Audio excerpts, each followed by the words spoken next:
Next जो हमने करना है that is expressing Joule Thomson coefficient in terms of the van der Waals constants. ये वैन डर वाल कांस्टेंट्स हमने last semester में पढ़े थे, that was A and B. Van der Waals equation क्या थी, आइडियल गैस इक्वेशन क्या थी, PV that is equals to RT. Van der Waals equation क्या है, that is P plus A upon V square V minus B that is equals to RT. इसको open up कर लो, जब आप इसको ओपन अप करोगे तो क्या हो जाएगा, P multiplied by V minus B plus A upon V square multiplied by V minus B. जब आप इसको सॉल्व करोगे तब आपके पास क्या आ जाएगा, P V plus A upon V minus B P minus A B upon V square that is equals to R T. अब हम क्या कह रहे हैं कि अगर सपोज बच्चे आपका प्रेशर डिक्रीज कर रहा है, प्रेशर डिक्रीज करेगा, this is P V. Ideal gas equation क्या थी, that is P V that is equals to R T. R be constant है एट कॉन्स्टेंट टेम्परेचर, तो पी वी क्या हो जाएगा, कॉन्स्टेंट हो जाएगा। अगर प्रेशर इंक्रीज करोगे तो वॉल्यूम डिक्रीज करेगा, या अगर प्रेशर डिक्रीज करोगे तो वॉल्यूम क्या कर जाएगा, इंक्रीज कर जाएगा। यही केस हमने लेके चलना है, दैट इज अगर आपका प्रेशर डिक्रीज कर रहा है, वॉल्यूम आपका इंक्रीज कर रहा है, तो ए अपॉन वी स्क्वायर की वैल्यू क्या कर जाएगी, वो डिक्रीज कर जाएगी। अगर ये डिक्रीज कर गई दैट मीन्स मैं ए अपॉन वी स्क्वायर को निगलेक्ट कर सकती हूँ। जब आपने इसको निगलेक्ट कर लिया तो फाइनल इक्वेशन आपके पास क्या बन जाती है, that is P V plus A upon V minus B P that is equals to R T. Take rest of the terms on the other side keeping just P V on one side. तो P V की value आपके पास क्या आ जाएगी, that is R T minus A upon V plus B P.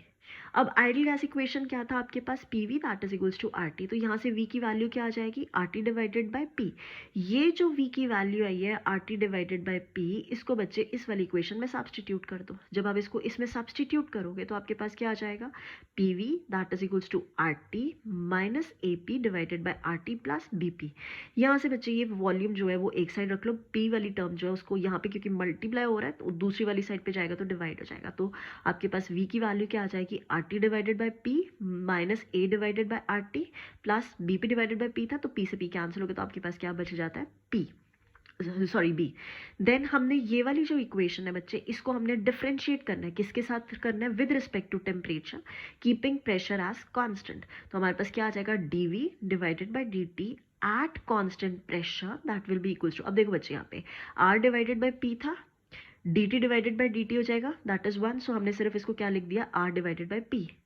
यहाँ पे बच्चे आपके पास बी था, बी कांस्टेंट है, विद रिस्पेक्ट टू बी आपके पास क्या हो जाएगा, जीरो आ जाएगा, तो वो हमने इसको नहीं लिखा। Minus A divided by R T, जब ए डिवाइडेड बाई आर टी करोगे तो दैट मीन्स ए भी कॉन्स्टेंट आर भी कॉन्स्टेंट, बचा के आपके पास वन डिवाइडेड बाई टी। इसको हमने जब डिफ्रेंशिएट किया that is one divided by T, हमने इसको डिफरेंशिएट किया that is equals to D T raise to पा माइनस वन। सो ये कितना हो जाएगा, टी रेज टू पा माइनस टू, ये हमने लास्ट टाइम किया था टी माइनस वन, तो ये टी रेज टू पा माइनस टू हो जाएगा। तो जब हम इसको करेंगे माइनस माइनस क्या हो जाएगा, प्लस, और ये आपके पास क्या आ जाएगा, A divided by R T square आ जाएगा।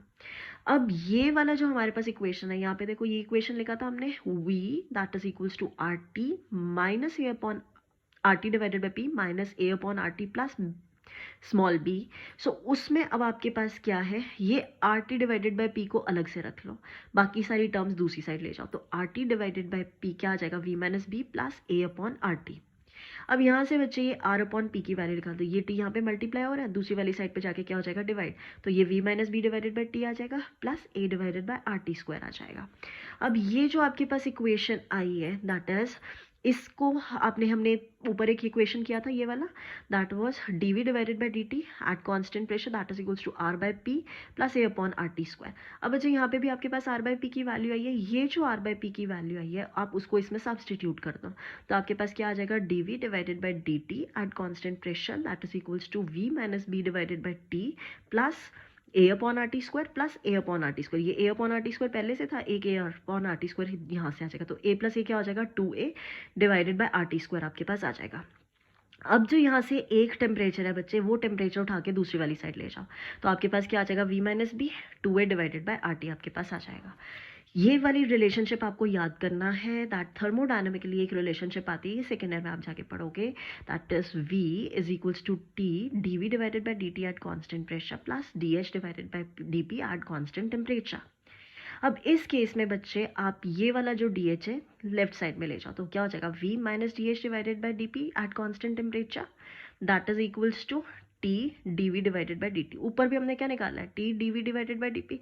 दोनों जब आपकी साइड सेम है तो हम क्या कर सकते हैं, V minus D H divided by D T that is equals to V minus B plus two upon A, two A divided by R T. V V दोनों में कॉमन है, आपके पास बच क्या रहा है, that is minus D H divided by D P that is equals to two A upon R T minus B. हमने सिर्फ इनको कंपैरिजन किया है। प्रीवियसली हमने ये भी स्टडी कर चुके हैं, that is mu that is equals to minus one by C P D H divided by D P at constant temperature. अब ये जो वैल्यू है बेटा इसमें पुट कर दो, इसमें पुट करोगे तो क्या हो जाएगा, mu that is equals to one by C P D H by D P की जगह क्या पुट कर देना, two A divided by R T minus B. ये आपकी एक इक्वेशन जो है वो फॉर्म हो गई है। अब यहाँ से हम क्या चीज़ निकाल सकते हैं, म्यू की वैल्यू कब पॉजिटिव होगी, म्यू की वैल्यू पॉजिटिव होगी जब two A divided by R T जो है that will be greater than B, because अगर ये 4 है ये 2 है तो वो पॉजिटिव हो जाएगी। कब जीरो होगी, जब ये इन दोनों की वैल्यूज क्या हो जाएंगी, सेम। नेगेटिव कब होगी, जब two A divided by R T जो है वो लेस दैन बी हमारे पास हो जाएगा।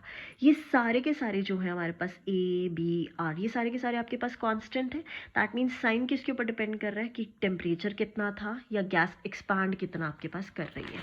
सो इन शॉर्ट पेपर में आपने ये अच्छे से याद करना है, ये वाला इन्वर्जन टेम्परेचर। इन्वर्जन टेम्परेचर हमने लास्ट टाइम किया था कि जो हमारे जिस टेम्परेचर में मीन्स जूल थॉमसन इफेक्ट में सभी गैसेस हीट करती हैं except for hydrogen and helium, जहाँ पे आपके पास इन्वर्जन टेम्परेचर है और उस इन्वर्जन टेम्परेचर की वजह से आपके पास कूलिंग हो रही है। इन्वर्जन टेम्परेचर में हमने ये भी प्रूव किया था दैट म्यू की वैल्यू कितना होना चाहिए, जीरो। अगर म्यू की वैल्यू जीरो है तो हमारे पास ये इक्वेशन हमने किया that is mu is equals to one by C P two A R T minus B, तो इसको किसके इक्वल पुट कर दो, जीरो। अगर ये जीरो हो जाएगा, सी पी इधर लेके जाओगे तो वो भी जीरो हो जाएगा, तो आपके पास बच क्या रहा है, two A divided by R T minus B that is equals to zero. और यहाँ पे क्योंकि हम इन्वर्जन टेम्परेचर की बात कर रहे हैं, हम टेम्परेचर को किसके इक्वल पुट कर रहे हैं, let it be equal to inversion temperature that is equals to T I. So two A divided by R T I minus B that is equals to zero. In short take this B to the other side, minus था तो वो plus में convert हो जाएगा, तो T I that is your inversion temperature की value क्या आ जाती है, two A divided by R B. ये आपने लर्न करना है, समटाइम्स प्रूव करने के लिए आ जाता है पेपर में।